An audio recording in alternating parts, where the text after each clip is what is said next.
On this episode of the Ask Will Show, I explain how you can spend more time killing it on the golf course, and I talk about the biggest deal I've ever closed.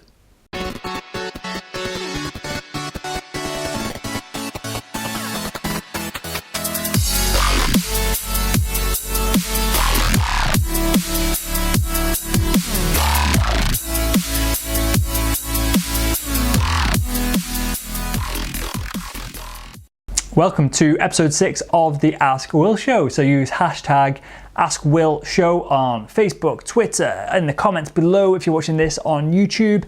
And yeah, I will answer your sales questions. Blazer and shirt today, as I've got a speaking gig a little bit later on. It's Wednesday.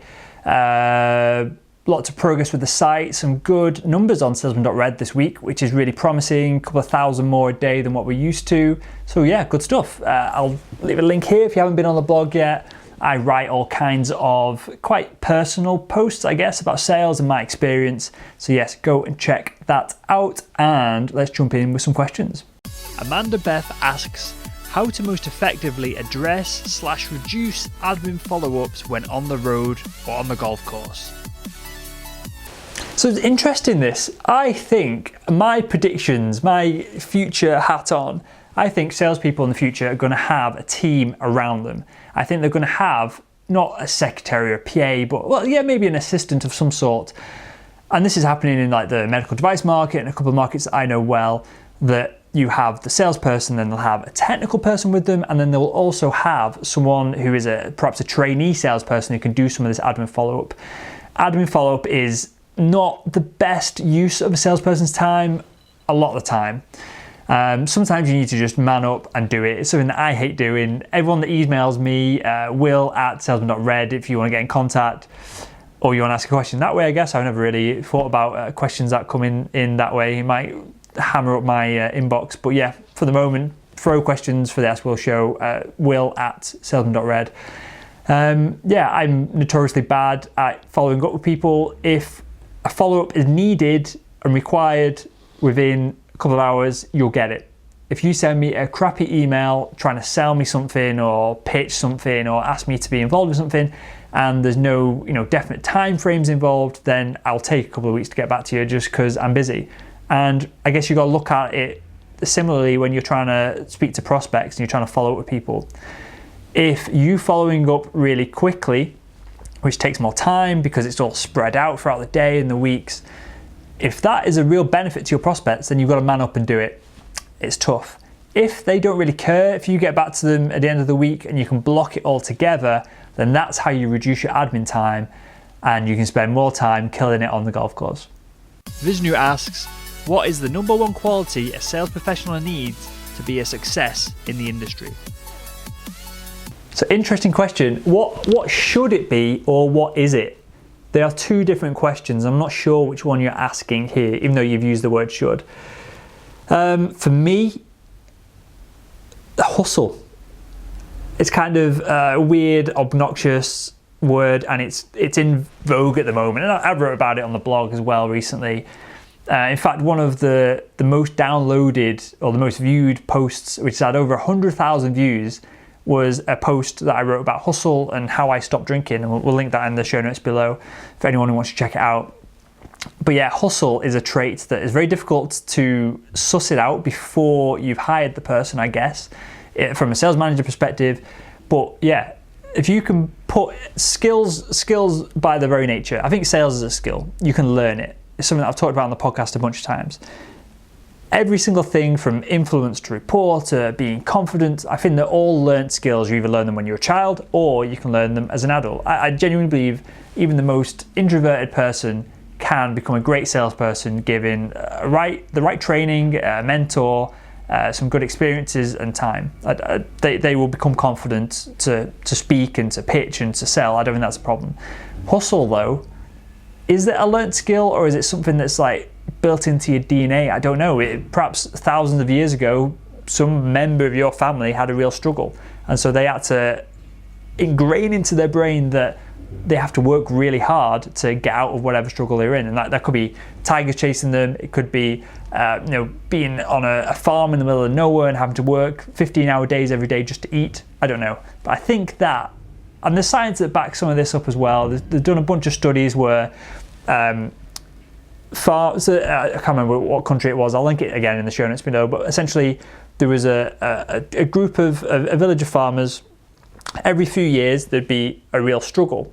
There would be a drought, or the crops would fail. And so, for that generation, and when these all grouped together, that generation would really struggle. Those changes in DNA would perhaps skip their kids, but would be recognizable further down the line. So yeah, I think hustle is in your DNA, basically. That's what I'm saying. I think the trait is hustle. It's hard work. It's hours spent. If you're competing against another salesperson, because that's what we're talking about here, competing against others to earn the business. If you're competing against someone, they've got a higher skill set than you can learn that. In the meantime, you can just work more hours on them, work smarter, and work faster, and you can still beat them. So hustle is the trait that I want to see in salespeople. Joe Murray asks, what is your biggest deal closed? Another good question. So I've noticed quite a few of these questions that are coming in now are getting more and more personal. Feel free to ask me within reason, guys, anything along my personal sales background and my thoughts on things, rather than me, giving advice. Because as I said, I'm no sales expert, I'm no guru. Hopefully I tell a reasonable story, which is why you're watching this. But other than that, so my biggest sales deal closed was for a couple of million. It was for a bunch of hospital theatres to be totally converted from one company to essentially their big competitor. And yeah, we give them a good deal. Everything was good on paper.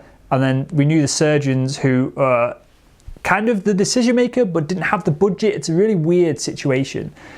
They will say what they want, and they will generally get it, because obviously people's lives are at risk if they're using crappy instruments or kit or consumable devices within the world of medical devices.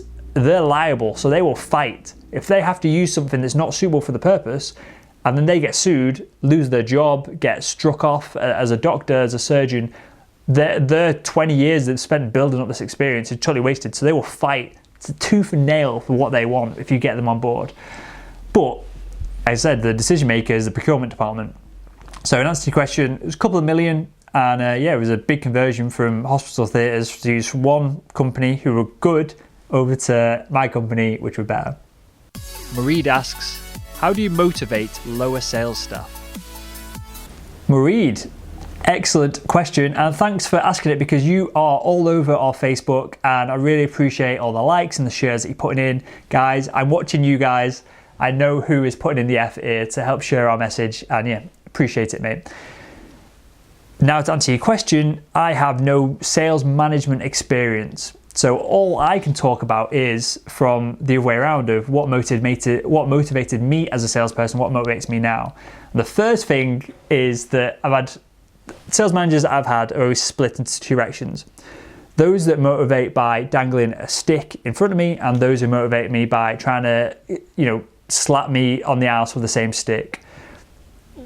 This only happens, and you only realize this kind of stuff in hindsight. But when I'm not motivated by the dangling reward, when I'm motivated by when they're trying to motivate me by associating not achieving what they want me to achieve with pain, I just shut down completely. So I'm quite strong-minded.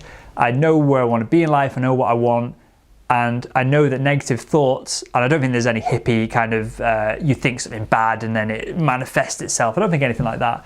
But I think if you are constantly thinking about bad things, and you're constantly worried about your boss kicking off or getting fired, or getting in trouble with the national sales director rather than just your boss and him passing it up the food chain, I don't think that motivates salespeople at all. And I know for me, I would just shut down, I would ignore it. And so all these essentially threats would come in if I wasn't achieving target. And I knew I was going to eventually achieve target. I knew what I had in my pipeline, and I was confident of it. So I would just ignore it all. That would then cause frustration higher up the food chain, and it would be a problem. The best sales managers I've ever had have done the exact opposite. They've said, look, you're doing this, we trust you, yada, yada, but here is this amazing, it might even just be that we'll give you a couple of long weekends if you achieve this target a bit faster. And then you explain why that target needs to be coming a bit faster. And it's not so that your sales manager can hit his target, because quite frankly, I don't really care. That's their job, it's not mine. But when you explain that the company needs the cash flow to pay the wages of everyone else, so if you can push these few deals in a little bit quicker, it means that we don't have to worry in finance about our cash flow and then perhaps using the company's overdraft, and that obviously has a fee associated with it, and that costs us money down the line, and then that is going to affect your wages and what promotions and bonuses we can give you in the future. When you start explaining the bigger picture, because salespeople are business people, they're interested in all that stuff, and so when you start explaining that, you give the offer of something good and reward for the hard work, rather than saying, something negative is going to happen if you don't do it. That is how I've always been motivated. That's how I motivate the staff that we've got at salesman.red and Upgraded Media and the different things that we do. And so, yeah, that's how I would go about it. But as I said, I'm not a sales manager, and I never have been, and hopefully I never will be, because it's a hell of a job. And I like dealing with my customers rather than dealing with people who are dealing with them on my behalf. So thanks again for watching. And yeah, that was episode 6. We're getting there. We're going to do another couple episodes this week. I will follow up again on Monday. We'll do a quick review of the traffic we're bringing in and all that, because I know you might not care about it, but it's important to me to know that the time I'm spending doing this is useful. So I pitch it to you all the time that if you've got a customer that is taking up more time than the money that they're bringing in, you've got to go after the low-hanging fruit. So I've got to make sure that this is working. So with that said, drop a comment below as to, be brutally honest, guys. If you think it sucks, tell me below. If you like it, tell me below. Does it suck or do you like it?